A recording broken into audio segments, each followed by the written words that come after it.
Hi, I'm Nicole Stott of the STS-133 crew, and you're watching NASA TV.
Good morning, Discovery.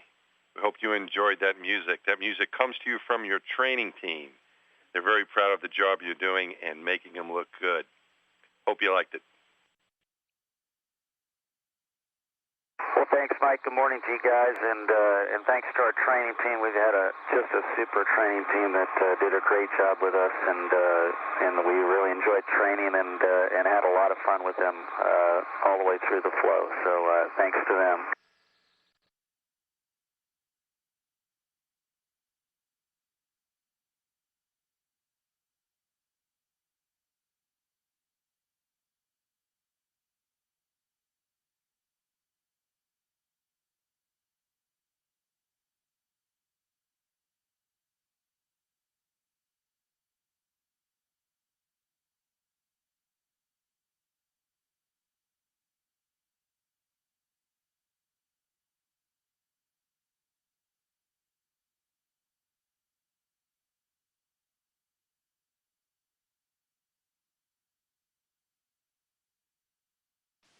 Good morning from inside the Payload Operations Center at the Marshall Space Flight Center. I'm Heather Smith, writer of the NASA Education Taking Up Space blog.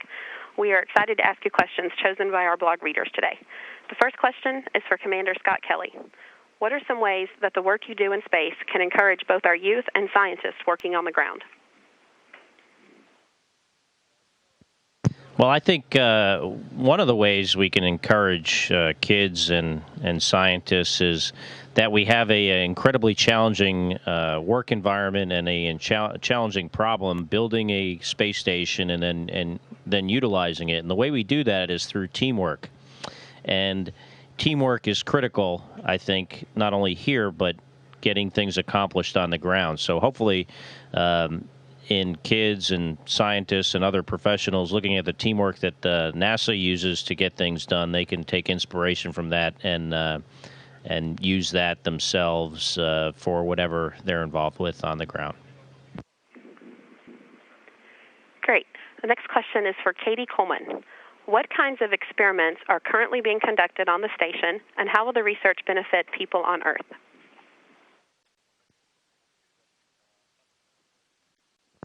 We're doing some really exciting experiments in crystal growth, in fluid physics, in combustion. And sometimes those things sound like, well, why would I want to know about that? Well, combustion, it's all about pollution. Up here where everything is weightless, those hot gases don't rise.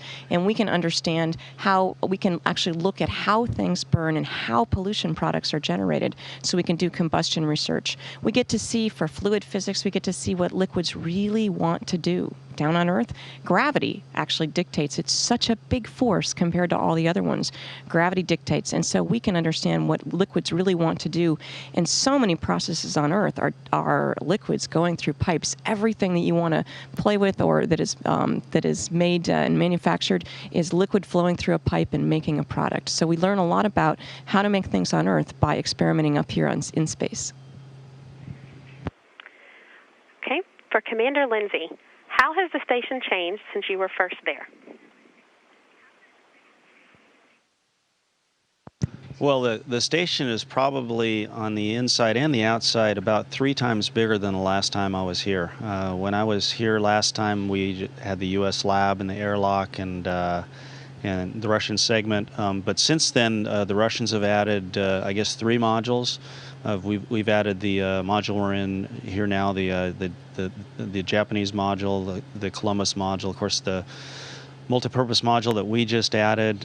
We have a couple of transfer vehicles here that we didn't have before. We've added an 2 additional nodes on the cupola, and it's a magnificent place now. When I first opened the hatches and floated in a few days ago after docking, I was just shocked at the size of the station. Additionally, we've added 3 more solar arrays since I was here, and so even coming up to rendezvous, looking out and seeing the station, it looked like almost a totally different place. So it has changed dramatically, and it's really exciting for all of us to see the space station completely assembled.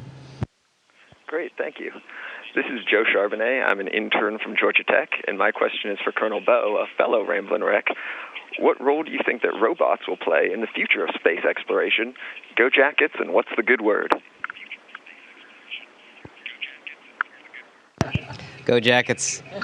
I think robots will take a more and more, much bigger role as time goes on. Just like computers, if I asked someone back in the 60s and 70s, what would the role be of computers in the average person's life? Most people probably said not a whole lot. But now we have computers in everything. So I think robots is the same way, and that's robots will allow us, we'll have a good synergy between the human and the robot, and they'll be able to do things that we consider mundane or dangerous, like going into smoke-filled compartments. And that's the purpose of a Robonaut R2 that we have up here, is to start looking at those tasks and trying to refine them and optimize them. So I see a bigger role as time continues for Robonaut and robotics. Okay, back to Heather. This question is for Al Drew. How well does reduced gravity flight prepare you for what it's like to be in space?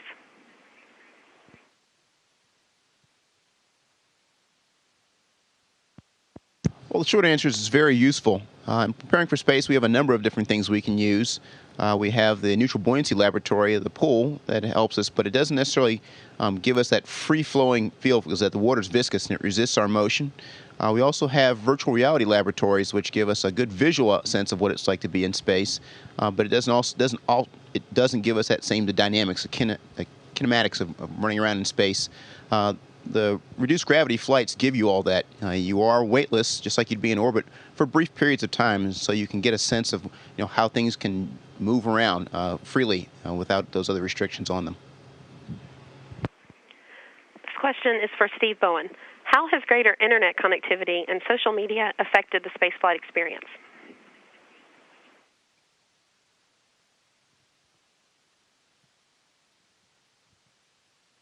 There you go. Sorry about the delay. Well, that's actually an interesting question because I actually spent 14 years in submarine force where we had 0 internet connection. And so the similarities between spaceflight and submarines is very real, and this communication up here with the internet, with the ability to tweet, it's all about communication. And communication can lead to some deception as well. Just like the internet is full of information, but it's not necessarily knowledge. It's data, it's information, but it's not real knowledge. It's not real action. Tweeting provides little bits and glimmers of data and little hints at information, but unless you're actually there and they have the ability to perform some action, it can give you a slight sense of it. But you really need to be there in any of these communication forms, regardless whether it's social media or whatever term you want to use now for modern communication. So it can lead to the misapprehension that you have control over something when you don't. So you don't want to be running your life on the internet from here. You actually need to be someplace to do something. So while it helps bring people in, hopefully it draws you in so you actually want to be there. And that in and of itself, it's not sufficient to replace, space flight or any other activity that you're doing. Okay. This question is for Mike Barrett. What do you think is the greatest legacy of the Space Shuttle program?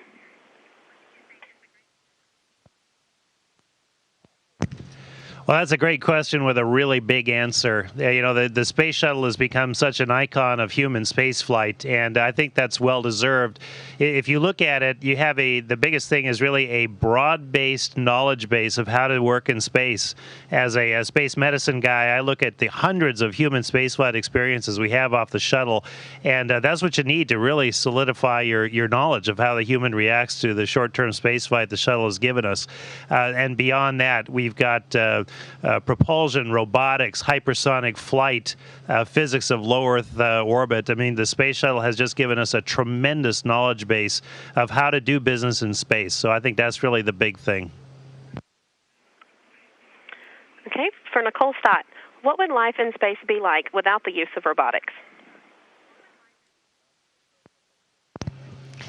Well, I think very simply it would be a lot more difficult.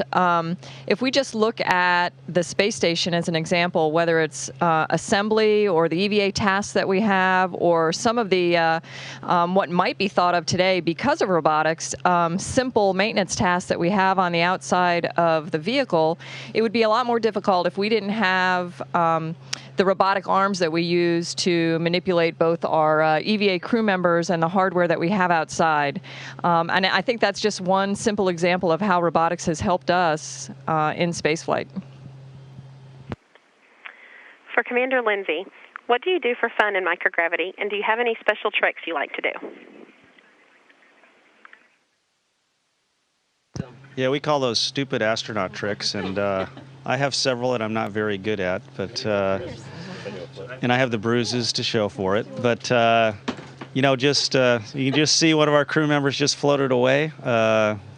You see Scott's doing a little flip for you, so we can do that all day long. What's really interesting is I'll give you a little physics lesson here. Is that when you throw a ball on the Earth and play catch or something like that, you have to actually loft that ball because gravity will cause that ball to drop. And we do it subconsciously just because we're used to living in 1G. When you come up here in space, the first time you try to throw a ball or any item to another crew member, you invariably will throw it over that person's head because you are used to lofting all the time. So one of the biggest challenges in just moving around and floating through the modules is to not loft yourself so that you don't slam into the top of wherever you're traveling. But you never get tired of playing in microgravity and learning how to move around and do things. Thank you all so much for joining us today and answering our questions. Well, you're welcome, and thanks for joining us. We enjoyed your questions. For your earlier question about the A, B, and C brackets, we do expect to install all of those today, so do keep that bag handy. So that's not the question, Stan. We have installed all of those. And the question is, I think there might be some slots that don't have them. Does that mean that there's more called out in stowage notes further in down the day that I just haven't found? Checking.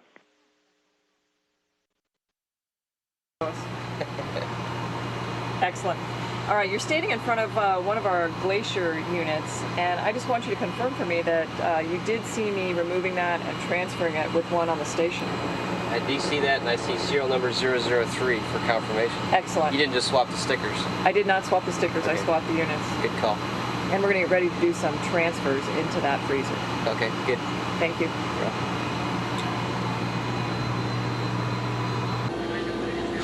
Now we're entering into the lab module, the U.S. lab module. And down on the deck, you'll find, I believe, Dr. Mike Barrett, Commander Steve Lindsay. A little difficult to make them out right here, but what they're doing is they have just transferred this big, large rack from our PMM, the new module that was installed, and they transferred it here into the lab module for operation. I believe this has another refrigerator in it and some other science lockers as well. All right, this is Paulo Nescoli. Hello. One of our very gracious hosts here on the space station. And he's working with the CSACPs. These are some little units that we use to monitor things like our oxygen, carbon monoxide and other things in the air here to make sure that we're safe. And he's getting those all ready so we can swap some out and take some back. Is that correct? Yeah, that's correct. All Exactly. We are checking all the ones. We have a bunch of those on the station. Some here, some on the Soyuz, some on the Russian segment, and we check all of them, make sure we have everything working. We'll give you back whatever it doesn't. All right, and we'll take them. Thank you, Paula. Ooh, B. Alvin Drew, coming out of the newest, and as we know right now, final U.S. module to be attached to the International Space Station. What's going on down in there?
Bravo 2.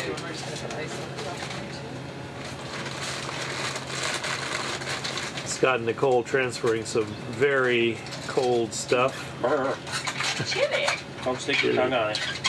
It'll stick. You do that once. Forever. Have to leave you here. These are some of the cold packs that come from our minus 80 degree laboratory freezer. We're going to be using to bring down. Ooh, definitive. This is our morning rush right here. It's our only weather we have here on the space station. It's right there. Frosty. With you, Scott and crew, and we'll start off questions with Robert Perlman. Hi, Robert Perlman with CollectSpace.com with a question for Commander Steve Lindsay and his Discovery crewmates. Outside of times when the media, like myself, ask about this being Discovery's last mission, how prevalent has the finality of this flight been during the course of your mission? Have there been specific times where the legacy and history of the vehicle has struck you?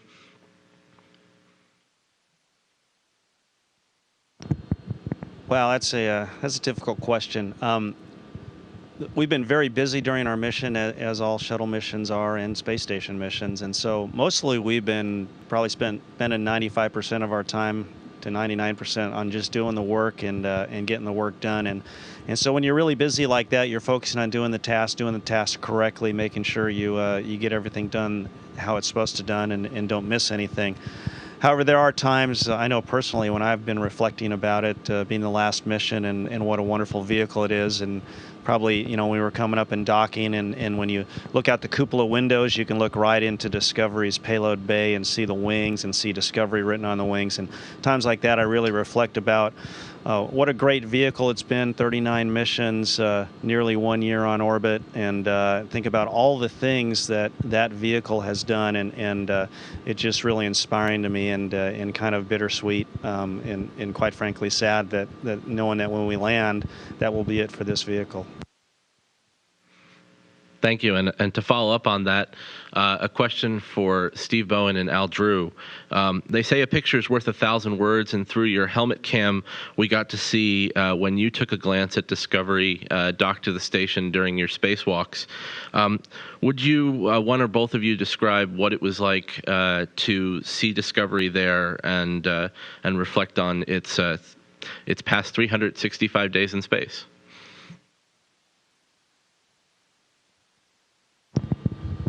A lot of us repeated what Steve had from the cupola, just to have Discovery right there and filling our entire visor up close and personal. You realize it's just a magnificent ship.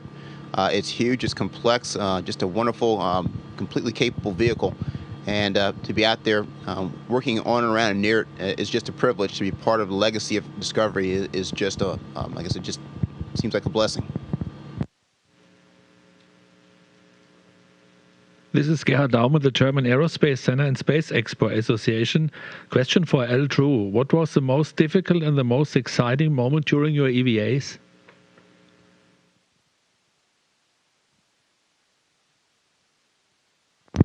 That's easy. They were both the same. When I first exited the airlock on my first EVA, we were over top the jungles. It looked like it was maybe South America, the Amazon basin somewhere. Just beautiful. The clouds, the river valleys down there, all the greenery. And I had to remind myself that I had work to do and I couldn't just take in the scenery.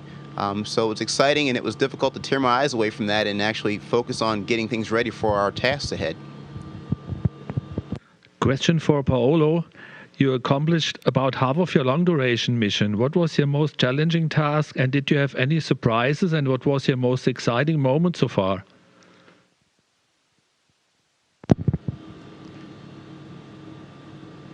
Well, it's been a pleasure so far here. We've been spent 2 months, Expedition 26, and I think the most challenging time here is there is not really a time. I mean, the challenge is when I look at a procedure for the first time, it looks very complex, and I try to understand and interpret it, try to do it without making mistakes, and sometimes I do. So I think those are for me, are the most challenging times. But as usual, with familiarity, we're repeating things. Things get familiar, and we get to do it with no problems. And of course, we always have the ground control, mission control helping us and keeping us out of troubles. This is Jill Tolk representing the Cohasset Mariner in Massachusetts. A question for the East Coast, Steve. What has been the most challenging part and the most rewarding part of your unexpected shuttle flight?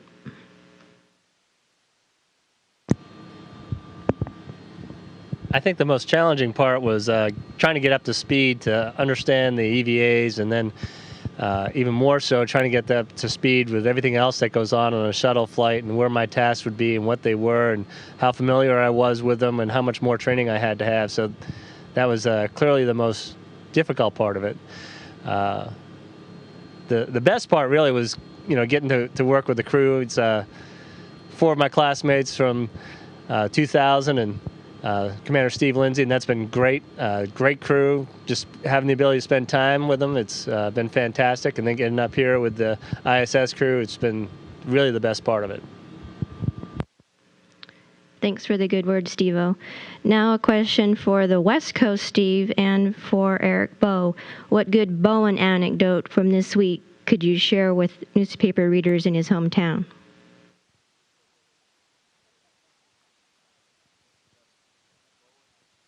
We're consulting. Hang on.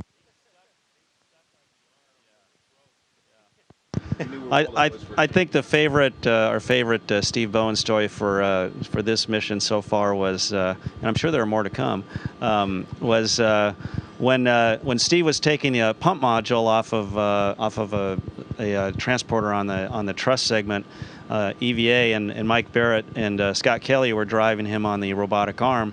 About the time they released that pump module, which it's several hundred pounds, for Steve to take in his arm so they could fly him over to where it belonged, the entire space station robotic arm crashed, and which means he was stuck there holding this payload for what seemed like a really long time for him, but actually the crew did a great job reconfiguring to an alternate robotic workstation to get it back alive pretty quickly.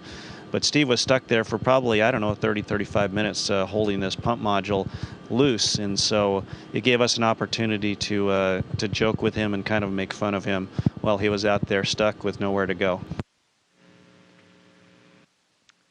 Mark Carreau for Aviation Week, and I have a couple of questions. The first is for Scott Kelly. Could you sort of explain how the extra time that Discovery is spending at the space station benefits the station ops the most?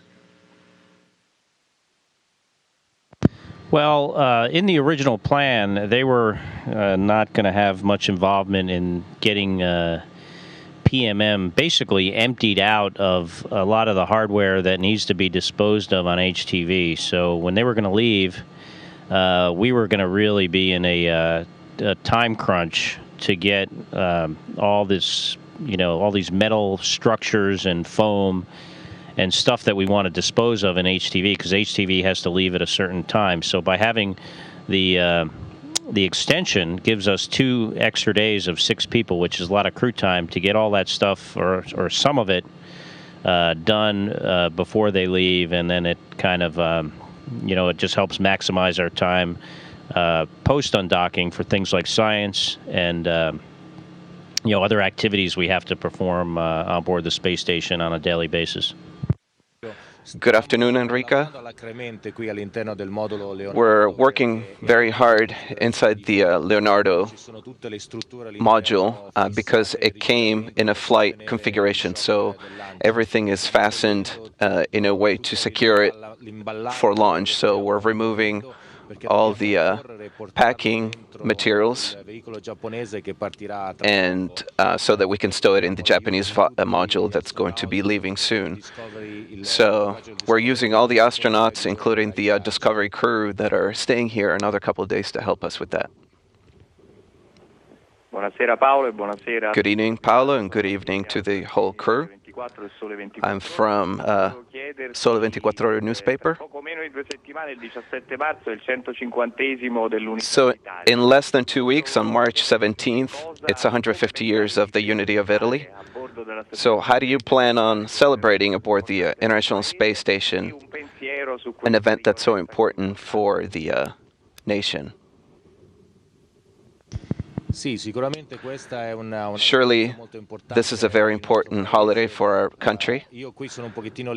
I'm a little limited in being able to celebrate. I have brought a little flag that I will be able to fly on that day, and from the cupola, which is also an Italian product. Seeing Italy from up here is a beautiful view, and I have tried to have everyone partake in it by sending pictures. And it's a country that stands out from the Mediterranean, both during the day and at night. It's easy to see how beautiful it is from a geographical and natural point of view, and we have to keep it in that way.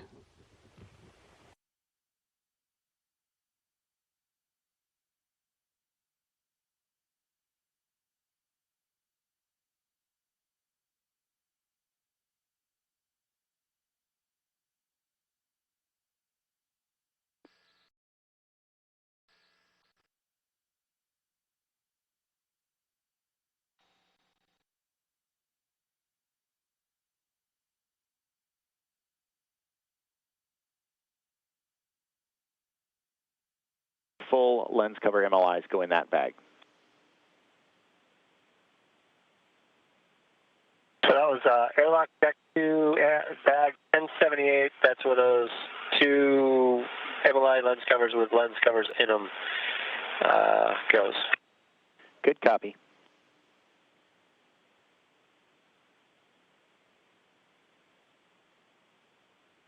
Houston on 2 for water.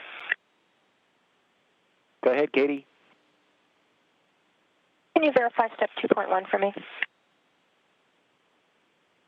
Checking. Station crew members routinely also have a daily planning conference, a DPC, early in their day, a couple of hours after wake up. In each case, they check in with their flight control teams around the world to review the plan for the day ahead, and in the evening to touch base on what they have been working on throughout the day today.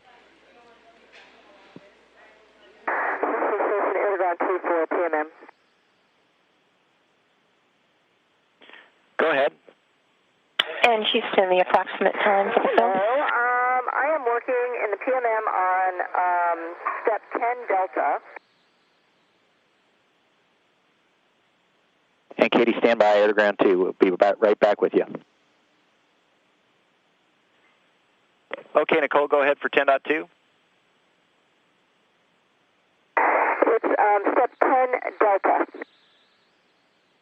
Copy, 10 Delta.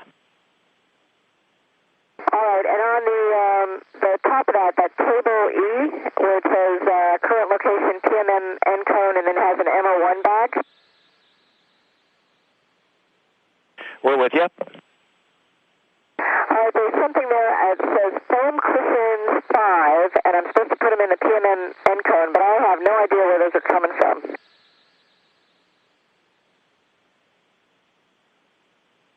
We will look. Thank you. And you don't see those inside the Melfi bag? Houston on 2, do you have inside of the MO1 bag, there are 6 cushions. So am I supposed to leave one of those in there? We're checking.